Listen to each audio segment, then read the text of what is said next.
एक किसी जंगल में टुनटुनी चिड़िया अपनी सौतेली माँ के साथ रहा करती थी। टुनटुनी चिड़िया को नाचने का बहुत ही ज्यादा शौक था, इसीलिए वह अपनी सौतेली माँ से छिप छिप कर नाचती थी।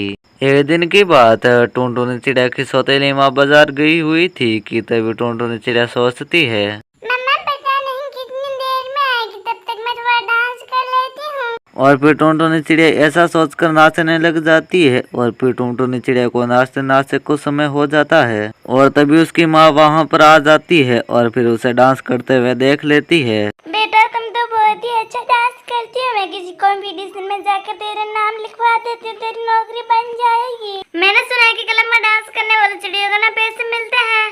अपनी सौतेली माँ की बात सुनकर वह चौंक जाती है और फिर वह कहती है,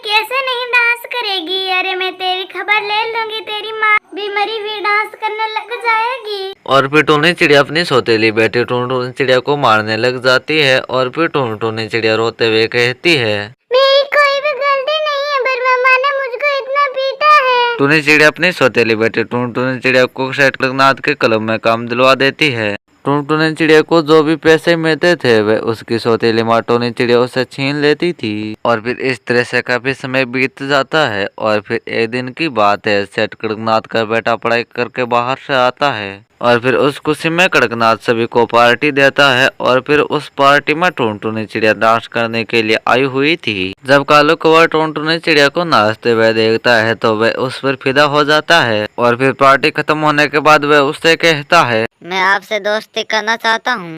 मैं तो एक नाचने वाली हूँ और तुम तो बहुत ही महान हो। अरे नाचने वाली और महान के साथ दोस्ती नहीं होने वाली है, मुझे माफ कीजिए। अरे नाचना तो एक आर्ट है, मैं इसे बुरा नहीं मानता हूँ। और फिर टुनटुनी चिड़िया और कालू कौवे में धीरे धीरे दोस्ती हो जाती है। और फिर वे एक पार्क में मिलने लग जाते हैं। उन दोनों की दोस्ती धीरे धीरे प्यार में बदल जाती है। और फिर एक दिन की बात है, कालू कौवा अपने पिता से कहता है, अरे पिताजी, मैं टुनटुनी चिड़िया से शादी करना चाहता हूँ। अरे क्या कमक है, तो मैंने तुमको पाल पोस कर इसीलिए बड़ा किया था क्या कि तुम एक नाचने वाले से शादी करेगा? मेरे सभी रिश्तेदार क्या कहेंगे? सब मेरे मुँह पर थूकेंगे। अरे पापा, इसमें बुराई क्या है? टुनटुनी चिड़िया एक संस्कारी चिड़िया है। अरे बेटा, तुम जिसे संस्कारी कह रहा है वह एक नाचने वाली चिड़िया है। मैं पहली बार किसी के मुँह से सुन रहा हूँ कि एक नाचने वाली संस्कारी होती है। अब मैं तुझको आखिरी बार कह रहा हूँ, अगर तुमने टुनटुनी चिड़िया से शादी की तो तुम मेरा मरा हुआ मुँह देखेगा। अपने पिता के ऐसा रूप देखकर कालू कौवा बहुत ही दुखी होता है। और फिर वह अपने कमरे में चला जाता है। समय काफी तेजी से बढ़ रहा था। और फिर एक दिन की बात है, कड़कनाथ अपने कलयुग में काम देख रहा था कि तभी उसको हार्ट अटैक आ जाता है। और उस समय टुनटुनी चिड़िया नाचने के लिए वहीं पर तैयार खड़ी थी। जब वह कड़कनाथ की ऐसी हालत देखती है तब वह जल्दी से डॉक्टर को फोन करती है। डॉक्टर साहब, आप सेठ कड़कनाथ के क्लब में आ जाइए, सेठ कड़कनाथ का ना हार्ट अटैक आ चुका है। और फिर डॉक्टर जल्दी से उसके लिए में आता है। और फिर वह सेठ कड़कनाथ का इलाज शुरू कर देता है।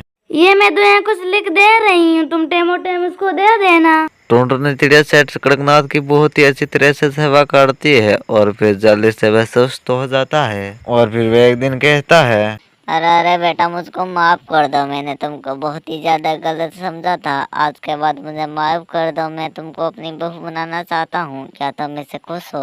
और फिर टुनटुनी चिड़िया हाँ कर देती है। और फिर उससे शादी हो जाती है। और फिर वह सभी खुशी खुशी रहने लग जाते हैं।